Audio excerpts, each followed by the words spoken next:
Hi friends, welcome to VIP Vasani channel. இன்றைக்கி நம்ம என்ன பார்க்க போகிறோம், ரசமும் கருவாடு தொக்கும் தான் பார்க்க போகிறோம். ஸோ ரசம் நார்மலாக வைக்கிற ரசம் கிடையாது, தூதுவளை ரசம் தான் இன்றைக்கி நம்ம வைக்க போகிறோம். ஸோ எப்படி பண்ணலாம் அப்படின்னு லாஸ்ட் வரைக்கும் பாருங்கள், வீடியோஸை ஸ்கிப் பண்ணாமல்.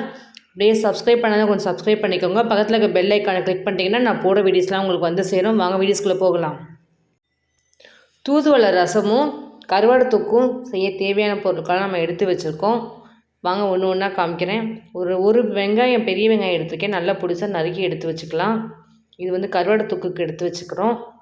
2 தக்காளி அதை முழுசாக எடுத்து வச்சுருக்கோம். ரசத்துக்கு தேவையானது, தேவையான அளவு உப்பு, கருவேப்பிலை, கொஞ்சம் பூண்டு நம்ம எடுத்து வச்சுருக்கோம்,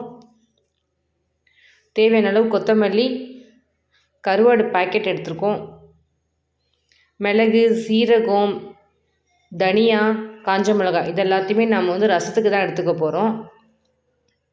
அதுமாதிரி தூதுவளை எடுத்து வச்சுருக்கோம், இதுவும் ரசத்துக்கு தான். கருவாடு தொக்குக்கு தேவையான அளவு மிளகாய்த்தூள், மஞ்சள் பொடி 1/2 டீஸ்பூன் எடுத்துருக்கோம். ரசத்துக்கு தேவையான அளவு ஒரு நெல்லிக்காய் சைஸில் புளி நம்ம எடுத்து வச்சுருக்கோம். தூதுவளை ரொம்ப முள்ளாக இருக்கும் செடியில் ஃபுல்லாக, ஸோ அதனால் கட் பண்ணும்போது கொஞ்சம் பார்த்து கட் பண்ணலாம், ஏன்னா கையில் குத்திட போகுது. தூதுவளையை எடுத்து நம்ம கட் பண்ண ஸ்டார்ட் பண்ணிடலாம். ஏன்னா நமக்கு தூதுவளை நான் கழுவி வாஷ் பண்ணி நான் எடுத்து வச்சுருக்கேன். ஸோ சிசரால் கட் பண்ணால் கரெக்டாக இருக்கும். அதனால் நல்லா கொஞ்சம் கொஞ்சமாக சின்ன சின்னதாக நம்ம சிசரால் ஃபுல்லாக கட் பண்ணிக்கலாம். தூதுவளையை ஃபுல்லாத்தையுமே இதே மாதிரி கட் பண்ணிக்கணும் நீங்களும். தூதுவளை எல்லாத்தையும் நம்ம கட் பண்ணி எடுத்து வச்சாச்சு. இப்போ நம்ம அடுத்து ரசத்தை தேவையானதெல்லாம் பார்க்கலாம். ஒரு பாத்திரத்தை எடுத்துக்குவோம். நம்ம அந்த எடுத்து வச்சுருக்க அந்த புளியை அந்த பாத்திரத்தில் போட்டுக்கணும். நம்ம எடுத்து வச்சுருக்க 2 தக்காளியை நம்ம அந்த புளியிலே சேர்த்துக்கலாம். அடுத்து எடுத்து வச்சுருக்க கொத்தமல்லியை சேர்த்துக்கலாம். கொஞ்சம் போட்டுக்கலாம் கொத்தமல்லி, நம்ம குழம்பு வைக்கிறதுக்கு தேவைப்படும். அடுத்து எடுத்து வச்சுருக்க கருவேப்பிலையை நம்ம சேர்த்துக்கலாம். புளியை நல்லா தண்ணி ஊற்றி நல்லா ஊற வைக்கணும், நல்லா ஊறணும். அப்போ தான் ஒரு 15 மினிட்ஸ் 20 மினிட்ஸ் கிட்ட ஆகும் அந்த புளி ஊறுறதுக்கு. புளி நல்லா ஊறிச்சா நம்ம கை வச்சு நல்லா பிசையுது கரெக்டாக இருக்கும். தக்காளியும் புளியும் சேர்த்து பிசையணும், அதனால் புளி நல்லா ஊறட்டும். அடுத்து ஸ்டவ்வை ஆன் பண்ணி அடுப்பை பற்ற வச்சுக்குவோம். ஒரு கடாயை வச்சுக்கலாம். நம்ம எடுத்து வச்சுக்க மிளகு, சீரகத்தெலாம் இன்னும் நம்ம வறுக்கல ரசத்துக்கு, அதெல்லாம் நம்ம வறுக்க ஸ்டார்ட் பண்ணிடலாம். மிளகு, சீரகம், தனியா, தேவையான அளவு காஞ்ச மிளகாய், இது எல்லாத்தையும் நல்ல ஒரு பாத்திரத்தில் போட்டு நல்லா வறுக்கணும். லைட்டாக வறுக்கணும், நல்லா வறுத்து ஆற வைக்கணும். இதை ஃபஸ்ட்டு ஆற வச்சுட்டு நம்ம ஒரு மிக்ஸி ஜாரில் போட்டு அரைக்கணும். இப்போ நம்ம ஆற வச்சதெல்லாம் எடுத்து மிக்ஸி ஜாரில் போட்டுக்கலாம். இப்படியே எடுத்து வச்சுக்க பூண்டையும் நம்ம அதில் போட்டு அரைச்சிக்கலாம். அரைச்சிட்டு வந்தாச்சு. இங்கே பாருங்கள், நல்லா ரொம்ப நைஸாக அரைக்க மாட்டேன், நான் குறைன்னு தான் அரைப்பேன். ஸோ நம்ம அரைச்சிட்டு வந்திருக்கோம், அதை நம்ம ஒரு பவுலில் மாற்றிக்கலாம். எல்லாத்தையும் ஒரு பவுலில் மாற்றியாச்சு. இப்போ ரசத்தை நம்ம கரைக்க ஸ்டார்ட் பண்ணிடலாம். ஏன்னா நல்லா ஊறி இருக்கும், புளி நல்லா ஊறிடுச்சு. நம்ம இப்போ கரைச்சிடலாம். கையிலே கரைச்சினா நல்லா கரெக்டாக இருக்கும், ஏன்னா அப்போ தான் புளியெல்லாம் நல்லா நம்ம கரைக்க முடியும். தக்காளியுமே நல்லா கையிலே போட்டு நல்லா உடச்சி கரைச்சினா சீக்கிரம் கரைஞ்சிரும். கையில் கரைச்சிங்கன்னா அது ஒரு டேஸ்ட் இருக்கும். ஏன்னா நம்ம கொத்தமல்லி, கருவேப்பிலை இதெல்லாம் போட்டுக்கிறதுனால அதோடய ஃப்ளேவர் நமக்கு அது உள்ளே போய் இறங்கும் அந்த ரசத்துக்குள்ளே. கரைச்சி எடுத்து வச்சுருக்கோம். இப்போ நம்ம ஒரு 1/2 டீஸ்பூன் மஞ்சள் பொடி போட்டுக்கலாம். ஒரு கிளாஸ் அளவுக்கு தண்ணி ஊற்றிக்கலாம் ரசத்துக்கு. நல்லா தேவையான அளவு உப்பு போட்டுக்கலாம். ரசத்தை இப்போ தாளிக்கணும். ஒரு அடுப்பை பற்ற வச்சு கடாயை வச்சிடலாம்.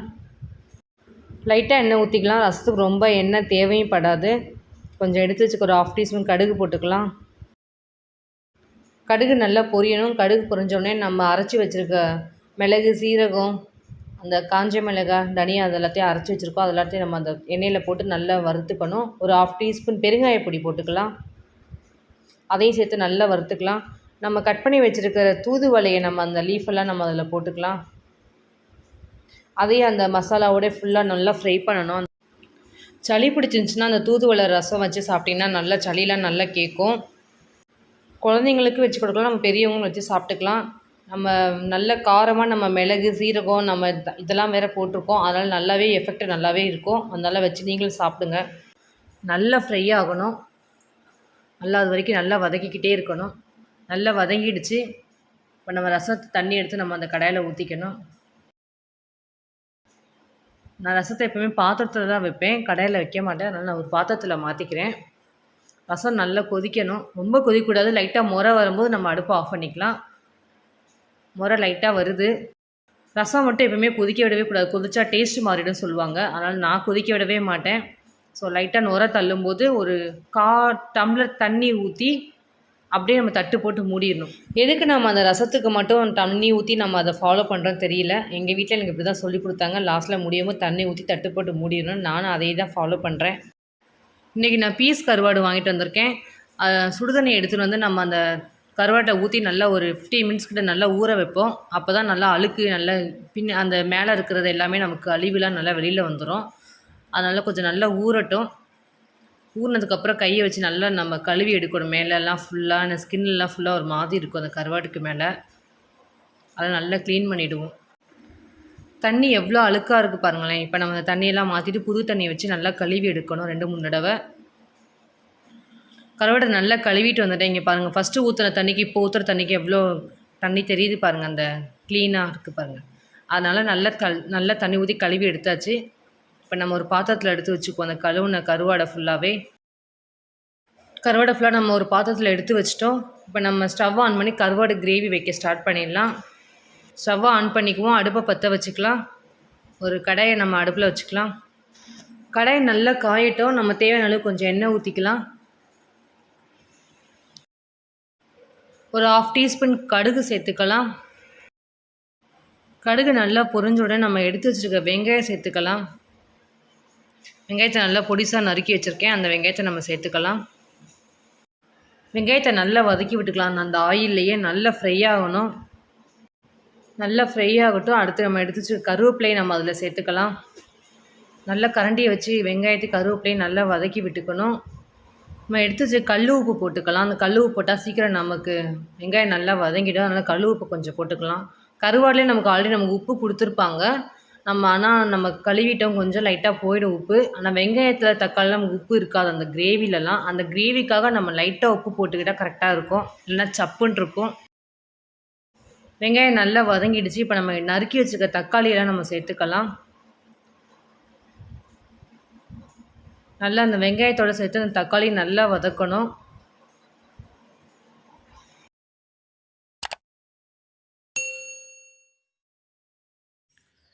தக்காளி நல்லா வதங்கிடுச்சு. ஆல்மோஸ்ட் நல்லா வதங்கிடுச்சு பாருங்களேன். நல்லா வதங்கியிருக்கு தக்காளி வெங்காயம். எப்பவுமே இந்த தொக்குலாம் வைக்கும் போது நல்லா வதங்கணும் தக்காளி வெங்காயமும். அந்த தக்காளி நசுக்கு நசுக்கு நமக்கு வாயில் படவே கூடாது, நல்லா இருக்காது அதோட டேஸ்ட்டே. அடுத்து நம்ம எடுத்து வச்சுருக்க மிளகாய் தூளும் 1/2 டீஸ்பூன் மஞ்சப்பொடி நம்ம அதில் போட்டுக்கலாம். போட்டு கரண்டியை வச்சு நல்லா மிக்ஸ் பண்ணிக்கணும். அடுத்து நம்ம எடுத்து வச்சுருக்க கருவாடு துண்டுகளை நம்ம எடுத்து சேர்த்துக்கலாம்.